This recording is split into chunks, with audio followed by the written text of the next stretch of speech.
Rádio Rio de Janeiro, a emissora da Fraternidade, passa a apresentar Luz na Penumbra, programa que leva ao seu coração a mensagem da doutrina espírita.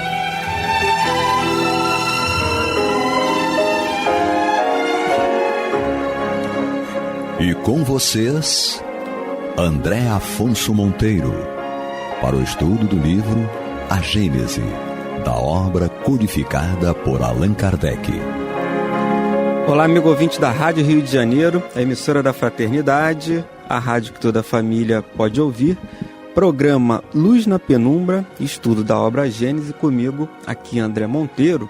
E amigos ouvintes e internautas, nós daremos continuidade ao estudo do capítulo 14 da obra Gênese, publicada por Allan Kardec, a partir do item do capítulo 14, Fluidos. E hoje nós retomaremos o nosso estudo a partir do item 4. Diz assim Allan Kardec: os fluidos mais próximos da materialidade, por consequência, os menos puros, compõem o que se pode chamar de atmosfera espiritual terrestre. É desse meio onde se acham, igualmente, vários graus de pureza que os espíritos encarnados e desencarnados da Terra aurem os elementos necessários à organização de sua existência. Esses fluidos, por mais sutis e impalpáveis que sejam para nós, não deixam de ser de uma natureza grosseira, comparativamente aos fluidos etéreos das regiões superiores. Então, amigos ouvintes, internautas, Kardec ele vem informar para nós que os fluidos mais próximos da materialidade, eles são, por consequência, menos puros e compõem o que se pode chamar, como ele diz aqui, de atmosfera espiritual terrestre. Então, nós podemos imaginar o seguinte: ao derredor de nós, em torno de nós, aqui na nossa atmosfera, ou seja, o que está bem mais próximo aqui de nós, há uma composição de uma matéria rarefeita, gasosa, vaporosa, que é imperceptível aos nossos olhos. É uma matéria bem sutil, como ele diz aqui. E essa matéria, ela é composta da nossa organização terrestre, da nossa existência. Ou seja, nós de alguma maneira estamos envolvidos nessa matéria, é dela que nós vamos aurir as forças necessárias, as energias necessárias para a natureza, para a nossa vida orgânica, para que a vida, de uma maneira, a vida material, possa existir. Então esse fluido, ele é um fluido neutro. Neutro em que sentido? Então há essa matéria aqui ao nosso derredor, de que nós nos utilizamos como força de vida, como força para a nossa existência.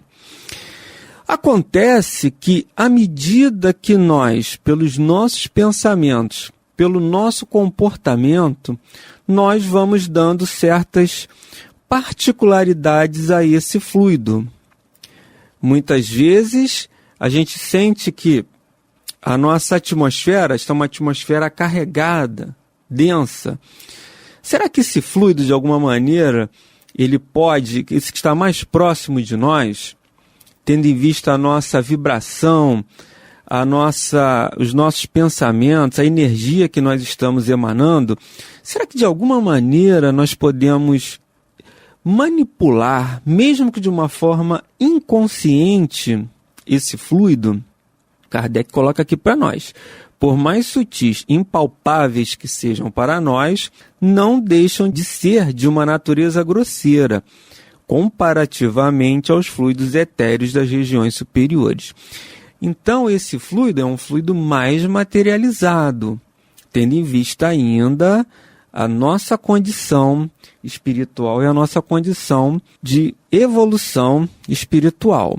E à medida que os nossos pensamentos ainda e as nossas práticas, o nosso comportamento ainda de acordo com a nossa imperfeição espiritual, nós podemos dar uma natureza a esse fluido ainda mais carregada do que essa afirmação que Kardec está colocando aqui. Então, originalmente, em comparação com os fluidos etéreos de outras regiões, ele é mais grosseiro, tem uma natureza mais grosseira.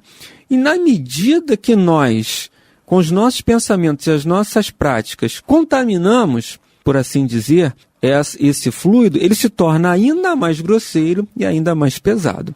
É mais ou menos como a fonte de um rio, a nascente de um rio. Lá na sua nascente, lá onde ele começa a minar aquele estreito de água, ele é puro, ele vem saindo puro. É uma água pura, cristalina.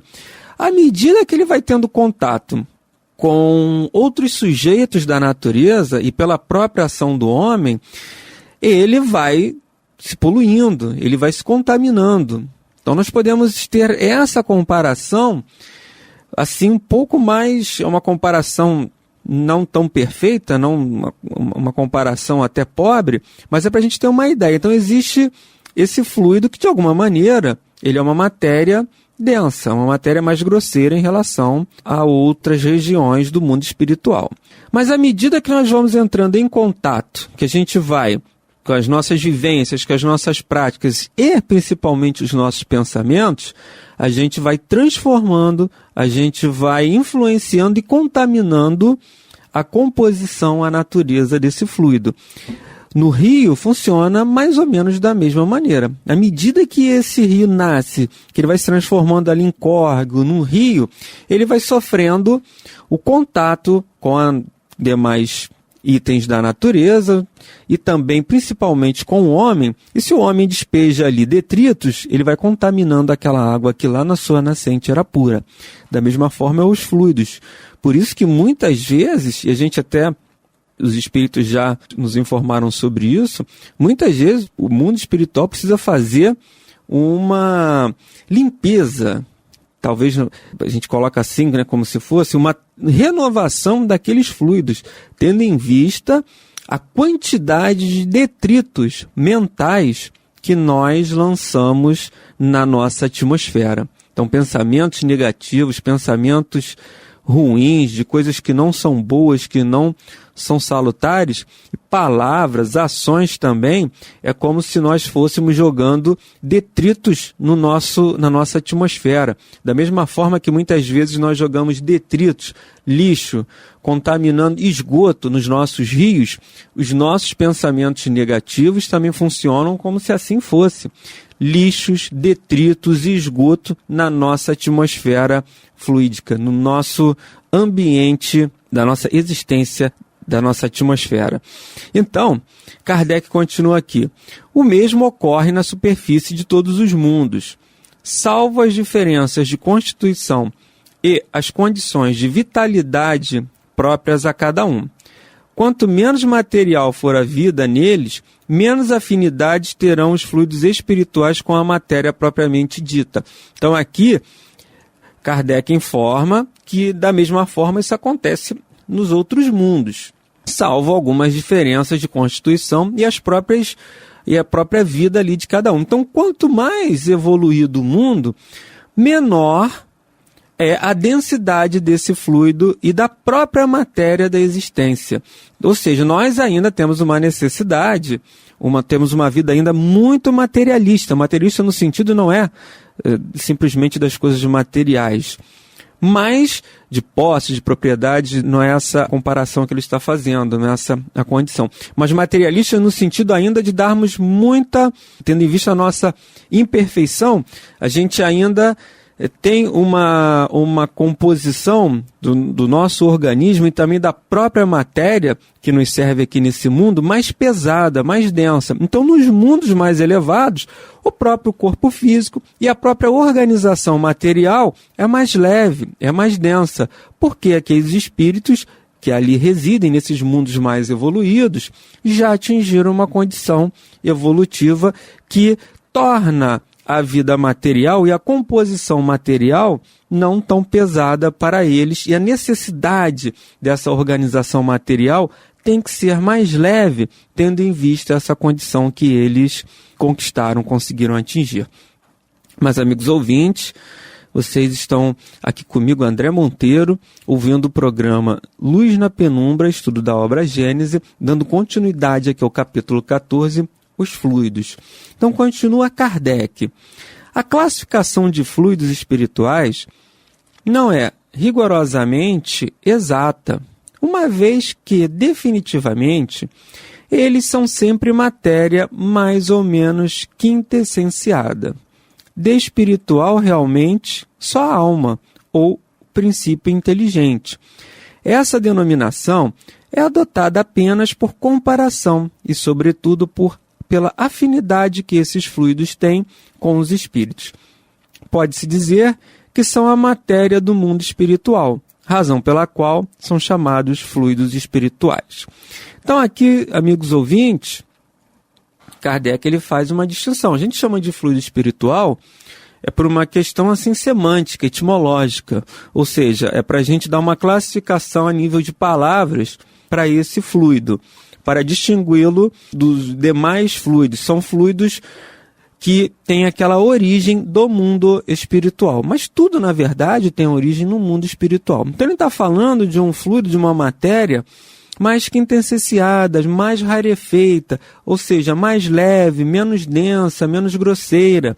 Ela é produzida pela ação ali dos espíritos no mundo espiritual. E ele faz uma classificação dizendo, por mais que a gente os chame de fluidos espirituais, eles são matéria. E por que Kardec coloca isso? Porque lá em O Livro dos Espíritos, ele faz essa indagação aos benfeitores espirituais. E os benfeitores espirituais vão responder para Kardec que existe uma tripartida, ou seja, uma trindade universal, que é Deus, matéria e espírito. Não necessariamente nessa ordem, mas Deus absoluto no topo dessa divisão. Então existe Deus, espírito e matéria. Deus, e aí a gente tem que partir do simples para o complexo, né? Ou seja, a gente não consegue identificar, e os benfeitores também nos dizem isso, que a gente não tem condições ainda de penetrar na essência divina, no que é Deus efetivamente, de toda a sua magnitude. Então a gente não tem condições ainda científicas de penetrar nesse mistério, o que é Deus efetivamente, né, do ponto de vista da nossa concepção. Espírito, a gente já consegue identificar. E a matéria é aquilo que é mais fácil, é aquilo que está, digamos assim, visível aos nossos olhos. É aquilo que a gente consegue tocar, é aquilo que a gente consegue apalpar, apesar de que existirem algumas matérias que a gente não consegue necessariamente tocar, são impalpáveis, como o próprio Allan Kardec coloca aqui. E aí nós vemos as substâncias gasosas, vaporosas, o próprio ar, oxigênio, a gente não consegue de alguma maneira, a gente sabe que ele existe, porque a gente respira, a gente se utiliza dele para viver, mas a gente não consegue tocá-lo. E Kardec diz mais aqui acima, no próprio item 5, que a gente conhecia 3 tipos mais ou menos de matéria, né? O estado líquido, estado gasoso e estado sólido, da própria água, experiência através da água, né? Nos seus 3 estados, líquido, sólido e gasoso. E agora a gente vai descortinar isso, que é um outro tipo de matéria, que é esse fluido, mas ele é matéria, apesar de ser considerado fluido espiritual, ter essa característica, ele é matéria, porque ele não é Deus. Fluido é Deus? Não, não é. Fluido é espírito? Também não é. Então só sobrou matéria, porque só existem essas 3 possibilidades: Deus, espírito e matéria. Então a gente vai sair do simples, né? Vamos simplificar a coisa. Vamos sair do complexo para o simples. Deus a gente sabe que não é. Espírito, a gente sabe que também não é, porque ele não tem inteligência própria, ele não tem um princípio inteligente, como Kardec coloca aqui. Então, ele só pode ser matéria, nós vamos por exceção. Ou seja, descartamos aquilo que a gente tem certeza que não é e só sobra então matéria. Então vai por uma dedução lógica de que fluido é matéria. Aqui no item 6, Kardec continua, né? Aliás, quem conhece a constituição íntima da matéria tangível? Talvez ela só seja compacta em relação aos nossos sentidos, o que poderia ser provado pela facilidade com que ela é atravessada pelos fluidos espirituais e pelos espíritos, aos quais ela não oferece mais obstáculos do que os corpos transparentes oferecem a passagem da luz. E aí tem uma nota aqui da editora que ela diz o seguinte, né? Ao tempo do codificador, a estrutura da matéria ainda era pouco conhecida. De acordo com os conhecimentos atuais, podemos afirmar, corroborando as suas palavras, que realmente a matéria é mais um grande vazio do que algo realmente compacto, uma vez que a quase totalidade da massa do átomo está concentrada no seu núcleo, assim como, por exemplo, a quase totalidade da massa do sistema solar está concentrada no Sol. O que torna a matéria compacta e impenetrável é a repulsão elétrica que existe entre as nuvens eletrônicas dos átomos, que a constituem, que impedem que os objetos materiais, digamos assim, se interpenetrem. Nós vamos nos lembrar aqui da tabela periódica, né, que a gente estudou lá no segundo grau, no antigo segundo grau, que tinha ali a composição de todos os elementos. Estudou química e vai conseguir, vai se lembrar um pouco disso. E essa nota aqui da editora, nessa época, Kardec não tinha elementos científicos para aprofundar, mas a gente pode entender o seguinte, que a matéria, um objeto, ele é uma composição de uma outra matéria. São átomos, são matérias que vão se unindo e dão forma àquilo ali. Então, aos nossos olhos, aquilo é impenetrável, porque existe uma energia que une aqueles átomos, que unem aquelas partículas e as tornam sólidas. Mas entre elas há um espaço. Entre elas são penetráveis, mas essa energia que as une, que as mantém unidas, é que criam um bloqueio para que elas sejam penetráveis. Mas, de qualquer maneira, existe sim um espaço ali que é imperceptível aos nossos olhos, mas que tornam, por conta dessa energia, a matéria impenetrável. E Kardec continua. Como a matéria tangível se origina do fluido cósmico etéreo, fluido cósmico universal, que nós conhecemos também, deve ser possível que ela, se desagregando, volte ao estado de eterização, do mesmo modo que o diamante, o mais puro dos materiais, pode volatizar-se, tornando-se um gás impalpável. A solidificação da matéria, efetivamente, não é mais que um estado transitório do fluido universal, que pode voltar ao seu estado primitivo quando as condições de coesão deixarem de existir.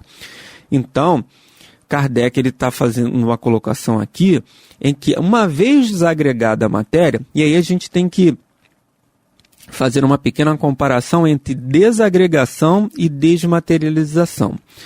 André Luiz, em seus livros, em algumas de suas obras, salvo engano no Missionários da Luz e também nos domínios da mediunidade, ele fala do fenômeno da materialização, quando os espíritos manipulam os fluidos e conseguem formar materiais, objetos. Então existiam experiências de materialização. Em Minas Gerais, no estado de Minas Gerais, na cidade de Caratinga, Chico Xavier também tinha uma reunião de cura através da materialização. Espíritos que se materializavam, e até o nosso saudoso Gerson Simões Monteiro participou dessas reuniões de materialização na cidade de Caratinga, no estado de Minas Gerais. Alguns médios ainda trabalham com esse fenômeno da materialização, mas ele não é tão comum como já foi em algum momento. Então, esse fenômeno da materialização e da desmaterialização, ele é comprovado já cientificamente. E lá nesse livro, nessa obra, André Luiz dá esse exemplo em que um espírito ele desmaterializa uma flor que estava num jardim e a transporta desmaterializada para dentro daquele ambiente e a materializa novamente, através desse fenômeno da desmaterialização. E aqui Kardec está falando da desagregação. Desagregar, aquela matéria ela não mais volta ao estado anterior. O estado anterior, por exemplo, estava ali formando uma matéria, um objeto. Essa matéria, ela tem como matéria primitiva, né? Ela oriunda do fluido cósmico universal. Então, uma vez desagregada, quando aquilo, vamos imaginar o nosso corpo físico, quando o nosso corpo físico entra em estado de decomposição, ele está se desagregando. Ele não vai voltar a ser um corpo físico novamente, mas aquela matéria ali vai se transformar em uma outra matéria. O que Kardec está querendo dizer é que desagregado, essa energia, aquele fluido que estava ali, que compunha aquela matéria, o fluido cósmico universal, que é essa matéria elementar, ela volta para o todo. Ou seja, ela volta ao seu estado de origem, volta a ser fluido cósmico universal novamente, e a partir dali ela vai se transformar em uma outra matéria novamente. Mas não vai voltar, o seu corpo físico não volta a ser corpo físico de novo, uma vez desagregado. Então, continua aqui Allan Kardec.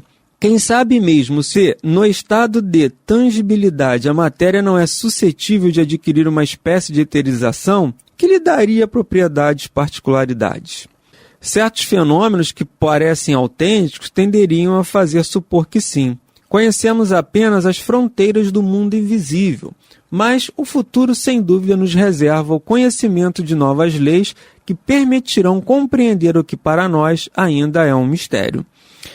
E aí mais uma nota aqui da editora, e ele vai realmente, a nota diz o seguinte, né? Realmente a extensão biográfica hoje disponível acerca dos fenômenos espirituais ditados pelos espíritos no estado de erraticidade ou fruto das pesquisas efetuadas pelos encarnados, permitiu conhecer novas leis que elucidaram ainda mais o comportamento da matéria tangível e da matéria intangível. Como, por exemplo, e aí vamos citar a obra de André Luiz, né? Poderíamos citar a obra Mecanismo da Mediunidade, não é nos domínios, né? Mecanismos da Mediunidade, ditada mediunicamente pelo espírito André Luiz, onde são revelados diversos fenômenos relacionados à matéria intangível e a teoria da relatividade proposta pelo cientista alemão Albert Einstein, que, entre outros aspectos, estabelece a lei de conversão da matéria tangível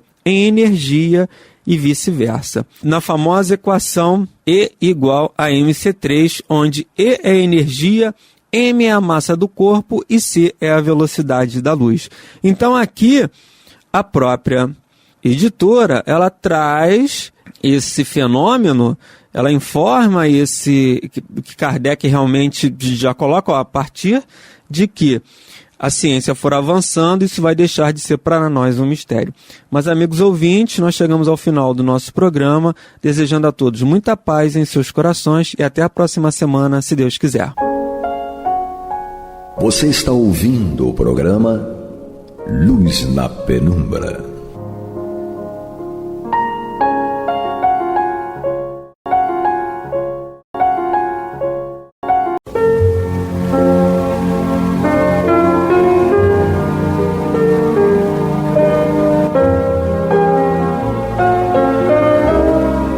Rádio Rio de Janeiro está levando ao seu lar e ao seu coração a mensagem consoladora da doutrina espírita, através do programa Luz na Penumbra.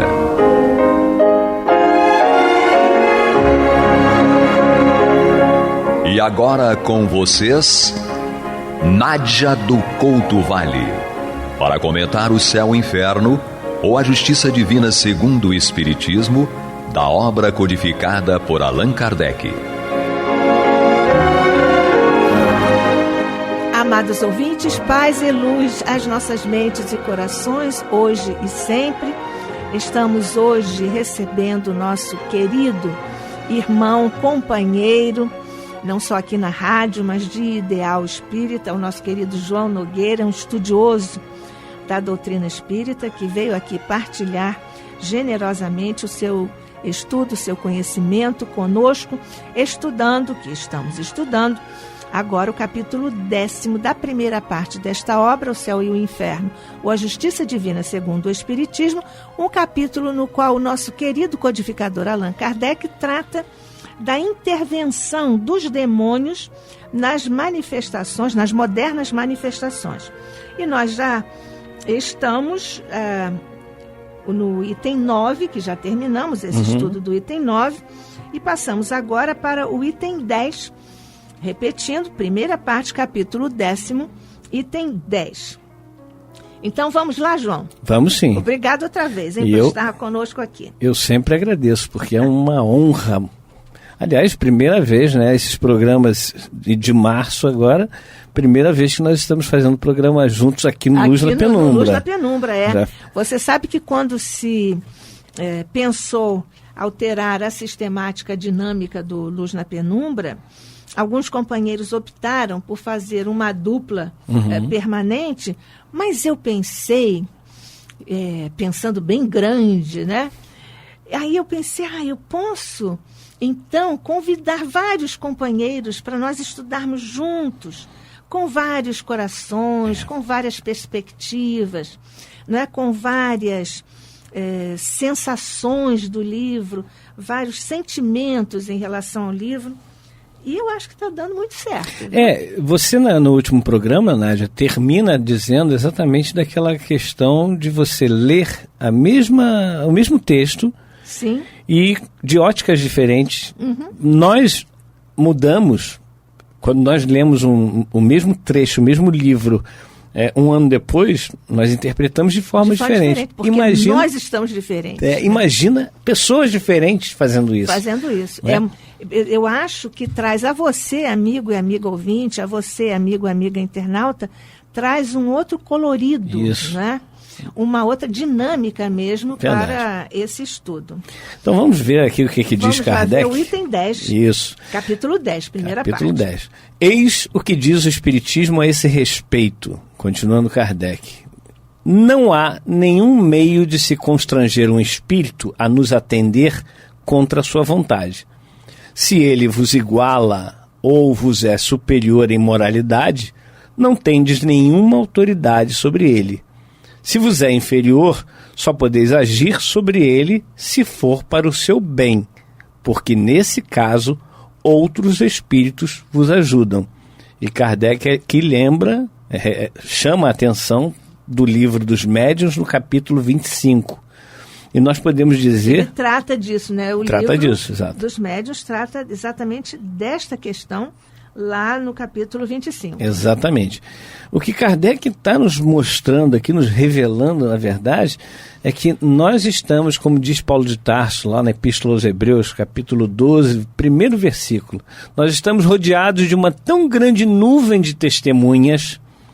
E aí continua Paulo dizendo, deixemos de lado o embaraço e o pecado que tão de perto nos rodeia e corramos com perseverança a carreira que nos está proposta. Então, e aí, ele, a propósito disso, ele tem uma frase que eu adoro, né? Assim, prossigamos para o alvo. Exatamente. Esse prosseguir para o alvo é de uma grandeza, né? É de um ensinamento que, aliás, o Cristo fez isso, né? Com certeza. O Cristo sempre seguiu. Ele sabia o que ia acontecer, as tristezas do caminho, as traições. Ele seguiu. Exatamente. Né? Kardec seguiu. Francisco de Assis seguiu. Paulo de Tarso seguiu. Essas grandes figuras seguiram. Sigamos também para o alvo. Afinal, questão 625 do Livro dos Espíritos, né? O modelo e guia é Jesus. Então, vamos segui-lo. Perfeito que a Terra já conheceu. Exatamente. É assim que Kardec faz a pergunta. É isso aí. Agora você veja que interessante com essa orientação do Livro dos Médiuns. Porque você não pode dominar, influenciar, induzir um espírito que esteja em igualdade de condições ou em superioridade de condição ao nível evolutivo em que você está. Exatamente. Você só pode fazer isso, induzir, escamotear a verdade e tal, com um que lhe seja inferior. É isso mesmo. Quando nós vemos no livro A Gênese de Allan Kardec, no capítulo 15, no item 2, quando Kardec trata da superioridade da natureza de Jesus, ele fala nesse item 2 que nenhum espírito poderia insuflar-lhe ideias. Ou seja, se ele tivesse alguma ideia a ser insuflada, somente de Deus poderia receber. Exatamente. E termina Kardec dizendo, no dizer de um espírito, ele era médium de Deus. Exatamente. É isso mesmo. Pois é, e você veja que aqui ainda existe o desdobramento, porque nenhuma brecha é deixada para interpretações que possam vir a contrariar o conjunto mesmo, a consistência interna da doutrina. Exato. Você não pode influenciar um espírito de nível moral igual ao seu ou superior ao seu. Você só pode fazer isso, ou influenciar um espírito, se for do nível inferior ao seu. Porém, se você só tem autoridade para fazer isso se for para beneficiar o inferior. Isso. Né? E você vai conseguir isso porque quando você faz qualquer coisa para o bem, e isto é um ato do bem, você vai ser secundado pelos espíritos bons espíritos e que vão potencializar o seu intento, a sua ação. Não é isso? Me lembro de uma oração do Geraldo de Aquino, falávamos agora a respeito das preces de Geraldo de Aquino. Ele diz assim na oração, o mais forte não é aquele que sobrepuja o mais fraco, mas aquele que auxilia o mais fraco. Né? Pois é. Então, você veja aqui que isso que está dito aqui, do ponto de vista do livro dos médiuns, nós devemos aplicar a nossa vida de relação em sociedade, na família, no nosso grupo de trabalho, no trabalho, na família, em sociedade. Não é isso?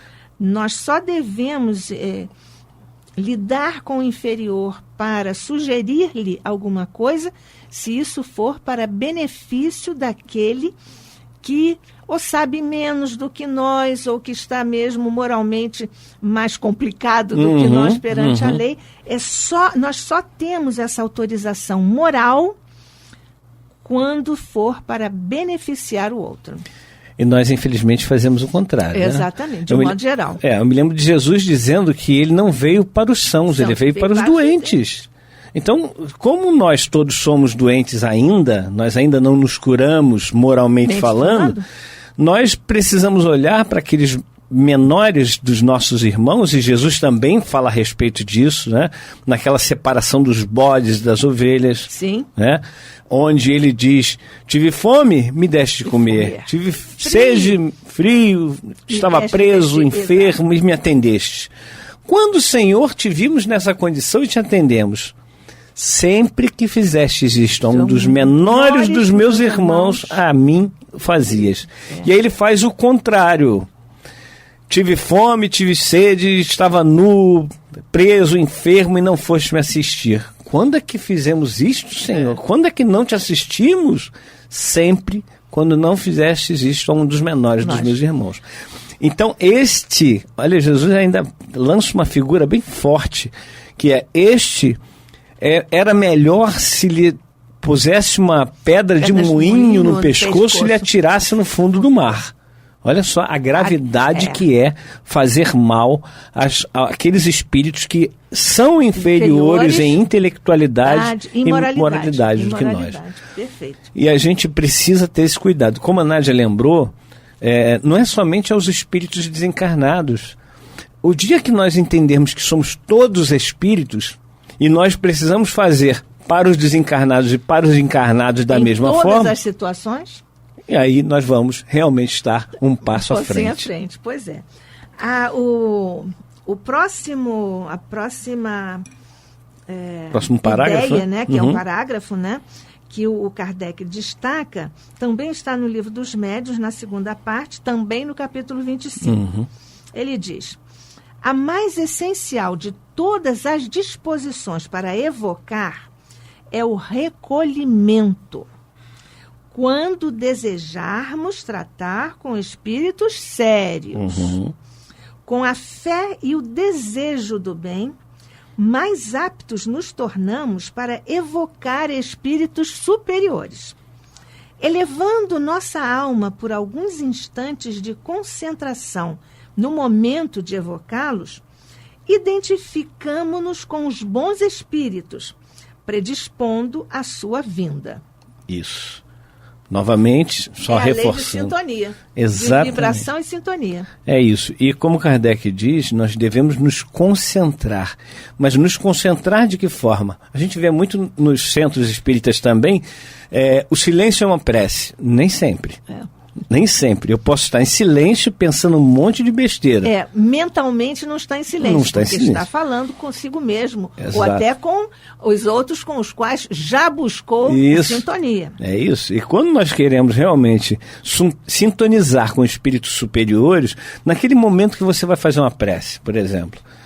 Se você vai fazer uma prece pensando na conta que tem que pagar, no prato que tem que lavar, na comida que tem que fazer, no trabalho que tem que fazer no dia seguinte, etc. e tal, a prece não funciona. Desculpe. Nós temos que nos concentrar no objeto que nós estamos ali nas mãos, entre aspas. Ou seja, o que eu quero? Sintonizar o máximo possível com Deus.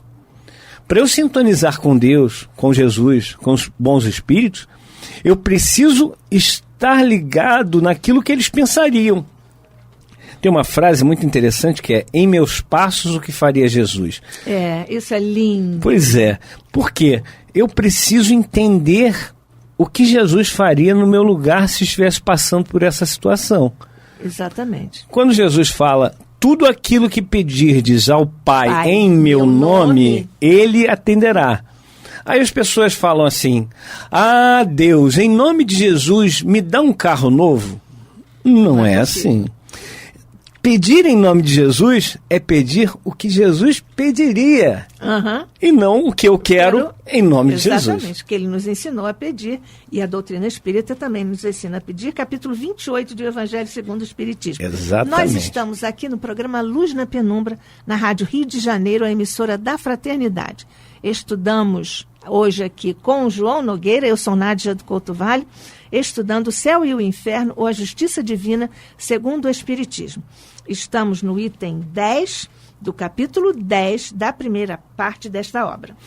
Então, seguindo, João. Pois é, nós falamos a respeito dos talismãs, né? Lembra? Foi. No programa passado, não foi? E aí Kardec vem no próximo parágrafo falar exatamente disso. Olha aqui, ó. Nenhum objeto, medalha ou talismã tem a propriedade de atrair ou de repelir os espíritos. As coisas materiais não têm nenhum poder sobre eles. Jamais um espírito aconselha essas práticas absurdas.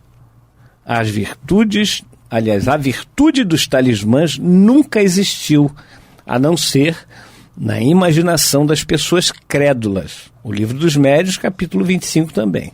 Pois é, porque você veja, atribuir esse tipo de força e de poder a um pedaço de madeira ou a uma pedra de uma absurdidade sem pauta. É grandiosa, exatamente. Exato, e nós estamos aqui falando dos talismãs no Livro dos Espíritos 554. A pergunta que nós também já estudamos, pelo menos nós lemos no programa nosso encontro anterior. Não há nenhuma fórmula, continua Kardec, sacramental para a evocação dos espíritos. Quem pretendesse oferecer uma fórmula, né? Uma fórmula sacramental, poderia ser justamente chamado de charlatão, porque para os espíritos a forma nada é. Entretanto, a evocação deve ser feita sempre em nome de Deus. O Livro dos Médiuns, capítulo 17.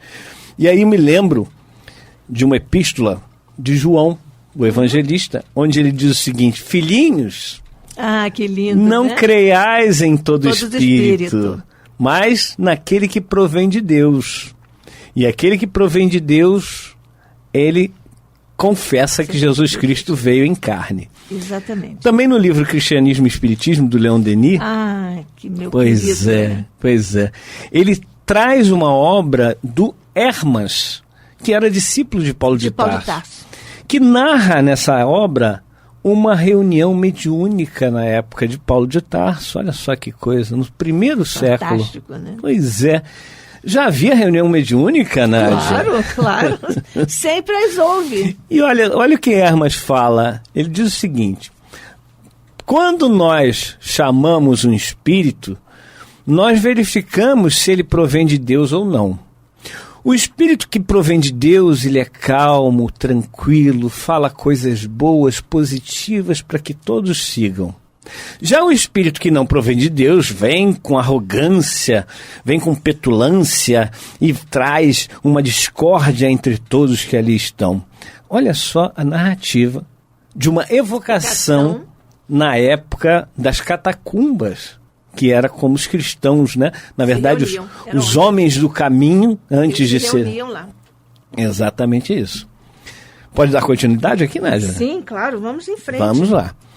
Só para Pois nós não? vermos o que é um charlatão. É.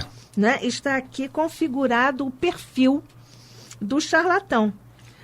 E também o que interessa aos espíritos, aqui nós temos uma questão de forma e fundo, né? De forma e ideia. Então, de a substância, essência isso. E aparência, né? Porque às vezes a palavra ou o texto ou a ideia tem aparência de boa, de afinizada com a mensagem do Cristo e, portanto, de Deus, mas não é assim. É por isso que lá no final de O Livro dos Médiuns, o Kardec coloca aqueles textos que parecem, mas não são, demonstrando como um charlatão inteligente pode também tergiversar com a verdade, né? Pode torcer a verdade de forma a influenciar aqueles que estejam invigilantes, despreparados ou apressados, né? Porque às vezes você está preparado, mas você está tão apressado para fazer uma coisa que você cai naquela... É uma escorregadela, né? Eu me lembro do livro Paulo e Estevão, do nosso Emanuel, que poema, né? Psicografia do Chico Xavier, onde Paulo chega junto com um companheiro dele numa cidade e começa a pregar na moralidade, porque tinha uma médium lá que ela fazia adivinhações. E ela ganhava dinheiro ali para os seus agenciadores. Ela era agenciada por alguém. Quer dizer, ela comercializava a mediunidade. Exatamente. E a gente sabe que mediunidade comercializada tem duas explicações. A primeira é que os espíritos que ali estão servindo não são espíritos superiores de forma nenhuma. Porque eles se afastam. Exatamente, não comercializam. São espíritos zombeteiros, espíritos muitas vezes que querem ver o mal daquele médium ou daqueles que vão consultar aquele médium. Levianos ou então brincalhões. De qualquer maneira, a intenção não é boa. Exatamente. E a outra explicação é que não há mediunidade nenhuma. É tudo, como lembrou, forjado, charlatanismo. Nós hoje diríamos fake. Fake, exatamente. São fake news da mediunidade, porque tudo que é cobrado, não é? Não só da mediunidade, mas também de qualquer atividade em nome do Cristo, em nome da doutrina espírita, capitula nesse crime de lesa doutrina. É isso aí. Acabei de instituir um crime. Olha. Crime de lesa doutrina. E lembrando aí, então, nesse caso do Paulo de Tarso, que aqueles agenciadores pegaram o povo ali e bateram no Paulo e seu companheiro. Sim, foi. Né? E quiseram matá-los, porque não era o momento deles ainda. Querem sempre calar a verdade. Com né? violência. Isso é um comportamento do espírito inferiorizado ainda. Não é? Porque quer matar o outro, ou fisicamente, ou então mata o outro na sua palavra. Fizeram isso com Sócrates. Fizeram isso com Jesus, fizeram isso com outros, né? E há várias maneiras de você calar o outro, né? Um é matando no corpo físico a criatura, né? Mas em outras modalidades, digamos, você mata a palavra do outro, você mata a credibilidade do outro, verdade. Né? Muitas vezes a gente enxerga isso, infelizmente, no Brasil atual, né? Exatamente. A gente tem isso, mas não é o nosso propósito aqui avaliar isso aí. Exatamente. Basta que nós estejamos conscientes de que isso é possível, é passível de ser encontrado e que nós, em sabendo dessas coisas, nós não enveredemos, não acompanhemos esse tipo de caminho que é um caminho falso, é um caminho que não vai redundar em benefício para ninguém. Pelo contrário, é verdade. E a gente tem que usar aqueles 3 filtros, né? Isso. Aquelas 3 peneiras. Atribuídos a Sócrates. E que é o seguinte, é verdade, é útil e é bom. Tem que passar pelos 3. Se não passar pelos 3, não vamos levar. E aí, nessa onda toda que a gente vê de WhatsApp, Facebook, etc. e tal, como você lembrou das fake news, em que as pessoas simplesmente recebem algo, olham, oh meu Deus do céu, que isso? E repassam sem filtrar aquilo. Exato. A nossa responsabilidade não está apenas em criar essas chamadas fake news. Nossa responsabilidade grande é em transmitir, em compartilhar. Vamos fazer o seguinte, vamos compartilhar a Rádio Rio de Janeiro, os programas da Rádio Rio de Janeiro, vamos compartilhar tudo aquilo que é positivo. Os livros de Kardec, exato. Os evangelhos, não é isso? Exato. Outras obras que sejam do bem. Exatamente. Não é? Isso tudo que seja edificante para a alma, para o espírito. Não é? Exatamente. Nós não podemos nos imaginar que nós vamos ficar isentos da responsabilidade, porque, na verdade, se eu estou fazendo isso, se eu estou divulgando algo que eu não chequei a veracidade, que eu estou vendo ali que pode causar um mal-estar em alguém, que pode causar transtorno nas pessoas, então eu estou sendo responsável sim por isso que eu estou divulgando. Então é preciso tomar cuidado. Quando vier aquela mensagem, né? Uma foto de uma criança, por exemplo, falar, olha, o Facebook vai doar 10 centavos para cada compartilhamento. Isso é mentira, não existe isso. Já foi dito pelo Facebook, pelo WhatsApp, por vários desses irmãos, que não existe isso, eles não fazem esse tipo de coisa. O que acontece, tem um veículo que é o YouTube, que faz, quando você tem mais de 1 milhão, ele monetiza, mas é acima de 1 milhão e mesmo assim é pouco. Só quem tem muito mesmo é que realmente faz sentido. Olha, quem tem muito mesmo e faz todo sentido é o Evangelho de Jesus. Com certeza. É Kardec e sua codificação. Isso aqui vai sempre dar certo, iluminando nossas mentes e nossas consciências, como tivemos agora a iluminação desses ensinamentos que nós, com João Nogueira, queridos ouvintes e queridos internautas, partilhamos agora com vocês e com os corações de vocês. Nossa gratidão a você, João Nogueira. Eu que agradeço. Muito obrigada, querido. Obrigado. A Jesus, aos amigos espirituais, aos nossos anjos da guarda, a Maria. E que a paz de Jesus permaneça conosco hoje e sempre. Que assim seja.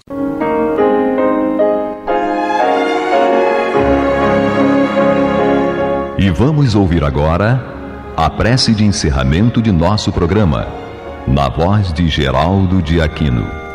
Jesus, dá-nos coragem para a luta, piedade para os insultos e misericórdia para as injustiças e ingratidões. Limpa nossa alma de inveja e ambições mesquinhas, de ódio e de vingança o nosso caminho. E que dentro em pouco, ao recolher-nos de novo ao calor do nosso leito, para que o sono nos dê a paz e o esquecimento das tristezas humanas, possamos sentir, Senhor, no mais íntimo de nosso ser, a doçura indefinível do Teu amor e a grandeza incomparável da Tua divina presença. Que assim seja.